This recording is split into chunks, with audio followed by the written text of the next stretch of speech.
Assalamualaikum warahmatullahi wabarakatuh. Nah, Bapak dan Ibu, kali ini saya berkesempatan kembali untuk melanjutkan video saya yang sebelumnya, yaitu mengenai pengisian RHK. Tapi kali ini yang akan saya bahas adalah cara mengisi rencana aksi dan juga bukti dukung setelah proses persetujuan. Oke, tapi sebelum kita mulai, seperti biasa jangan lupa untuk subscribe dulu yang belum subscribe channel YouTube saya, biar nanti nggak ketinggalan video panduan-panduan lainnya. Dan ingat ya, untuk nonton video ini sampai habis biar langkah-langkahnya nggak salah dalam mengisi rencana aksi dan juga bukti dukung. Oke, jadi nanti setelah kita pengajuan SKP, itu SKP kita akan disetujui oleh pimpinan ataupun kepala sekolah kita. Maka selanjutnya langkah yang kita ambil atau yang kita akan jalankan adalah kita mulai menginput rencana aksi dan juga bukti dukung kita. Nah, di sini saya langsung login saja ya Bapak dan Ibu, dan saya langsung masuk pada halaman SKP. Perlu diingat ya, di sini kita harus pastikan dulu untuk status SKP kita, apakah sudah disetujui atau masih dalam proses tahap pengajuan. Nah, dan di sini saya lihat statusnya itu sudah berstatus disetujui, berarti kita sudah bisa maju untuk upload aksi nyata dan juga bukti dukungnya. Nah, selanjutnya mari kita lanjutkan untuk mengklik penilaian.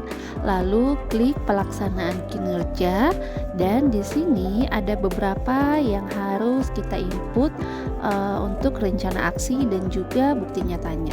Tapi ingat ya Bapak dan Ibu, di kasus ini karena penginputannya hanya sampai tanggal 15 Januari 2024 dan saya baru bisa untuk input itu di tanggal 9 Januari ini tahun 2024, berarti saya harus langsung saja isi bagian paling bawah, yaitu di kolom tahunan, karena deadline dan waktunya juga sudah lewat, jadi kita tidak usah lagi isi di triwulan 1, 2, 3 dan juga 4. Di sebagian kasus juga memang ada daerah ataupun sekolah yang membolehkan guru ataupun stafnya itu untuk mengisi RHK hanya di akhir tahun saja. Berarti mereka tidak usah mengisi di triwulan 1, 2, 3 ataupun 4. Tapi itu kembali lagi ke unit kita masing-masing ya Bapak dan Ibu, karena memang pasti akan berbeda-beda. Nah, saya hanya mencontohkan perbedaan jika mengisi di triwulan 1, 2, 3 dan juga 4 atau kita langsung di tahunan. Maka perbedaannya adalah ada di rencana aksi. Jadi kita langsung mengisi di bagian tahunan paling bawah ya, berarti kita langsung input saja bukti dukungnya dan tidak ada rencana aksinya. Tapi kalau kita input di triwulan 1, 2, 3 ataupun 4, berarti ada rencana aksi yang harus kita isi juga. Nah, bedanya hanya di situ ya Bapak dan Ibu. Boleh dilihat di kolom tahunan ini tidak ada rencana aksi sama sekali. Oke, kita lanjut ya. Nah, di sini saya langsung klik di bagian tahunan itu ada bukti dukung dan lihat hasil. Lalu akan muncul halaman seperti ini dan kita akan isi mulai dari realisasi dan juga bukti dukungnya. Nah, kita mulai dari realisasi dulu ya Bapak dan Ibu. Jadi silahkan klik dan isi sesuai dengan yang ada di target tahunan Bapak dan Ibu. Karena di sini target tahunan saya adalah 5 dokumen, jadi saya akan isi itu pada realisasi 5 dokumen. Lanjut untuk bagian sumber data, silahkan Bapak dan Ibu tulis saja di situ sumbernya dari mana, yaitu laporan kegiatan.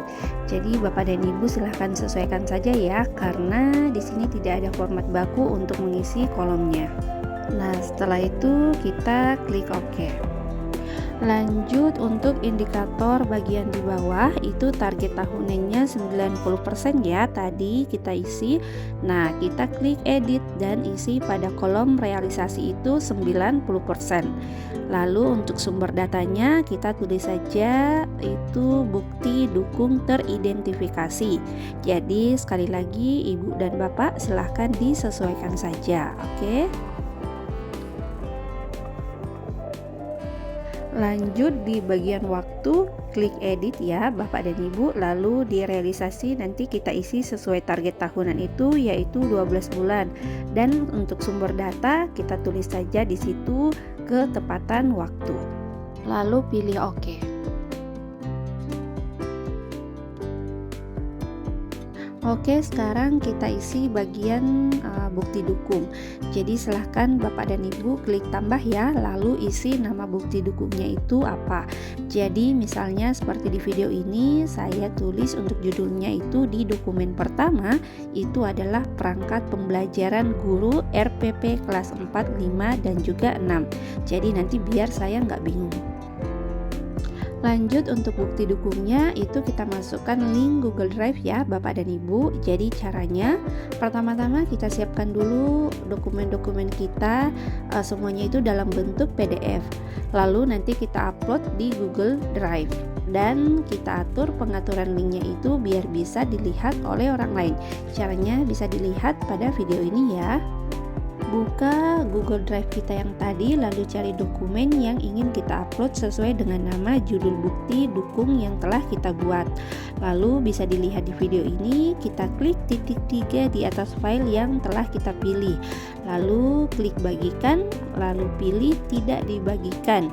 Kemudian klik lagi ubah, lalu klik tanda ini, kemudian pilih siapa saja yang memiliki link ini. Kemudian setelah itu kita klik salin link. Setelah itu kita kembali ke bukti kerja yang tadi kita sudah kerjakan ya. Lalu silahkan Bapak Ibu paste link yang tadi Bapak Ibu copy. Lalu setelah itu Bapak Ibu klik OK. Oke, sekarang kita cek dulu ya. Nah, di sini ternyata sudah masuk dan kita lanjut bagian bawah untuk pengisiannya lagi. Karena ini satu RHK yang sama, untuk bukti dukungnya kita samakan saja ya. Lalu klik tambah, kemudian isi nama dukungnya kita samakan juga dengan yang tadi. Lalu silakan isi link yang sama juga dengan tempat simpan file bukti dukung yang ada di Google Drive Bapak dan Ibu. Setelah itu silakan klik OK. Lanjut lagi untuk pengisian yang ada di bawahnya, tetap kita samakan dengan yang di atas ya Bapak dan Ibu, seperti ini. Klik tambah, lalu silakan isi pada nama dari bukti dukungnya. Lalu setelah itu kita samakan juga ya dengan yang tadi Bapak dan Ibu, tetap kita samakan. Setelah kita tulis atau kita isi nama dari bukti dukungnya, silakan input lagi link yang ada pada Google Drive file kita yang kita simpan ya. Lalu pilih OK dan silahkan kita tunggu. Nah, karena di sini sudah ada lengkap, kita lanjut untuk pengisian dokumen ataupun laporan yang kedua. Karena tadi kan ada 5 dokumen, berarti kita harus input lagi 4 dokumen seperti itu. Jadi kita lakukan hal yang sama ya dengan cara upload dokumen yang pertama tadi.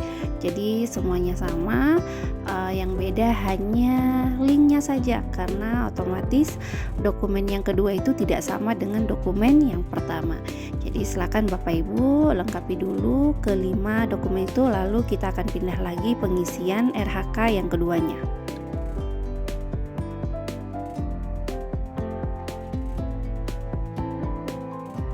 Oke, kita lanjut ya Bapak dan Ibu untuk pengisian RHK yang kedua, ketiga, keempat, dan seterusnya. Jadi tetap kita upload, cara uploadnya sama, yang beda hanya link dari Google Drive dokumen bukti dukung kita ya. Nah, setelah kita isi semuanya seperti ini, saya percepat saja ya biar tidak makan waktu. Lalu sambil kita tunggu nanti, nah ini sudah masuk ya link yang satunya, klik tambah lagi, lalu isi lagi. Setelah itu kita mulai cek semuanya. kalau di RHK yang pertama itu ternyata sudah full, 5 dokumen sudah kita upload, dan untuk RHK yang kedua, 3 dan 4 juga sudah full, sudah kita upload semua ya. Seperti ini Ibu dan Bapak bisa dilihat ya tampilannya pada YouTube saya, itu sudah lengkap semua. Berarti kita sudah selesai mengisi SKP dan juga bukti dukung kita. Selanjutnya kita hanya tinggal menunggu feedback kembali dari pimpinan ataupun kepala madrasah kita. Jika nanti kepala madrasah atau pimpinan sudah memberikan feedback balik, maka Bapak dan Ibu sudah bisa mencetak dokumen evaluasi kinerja. Bisa dilihat pada contoh video ini ya. Nanti akan muncul laman baru seperti yang ada di video ini, lalu kita klik OK saja.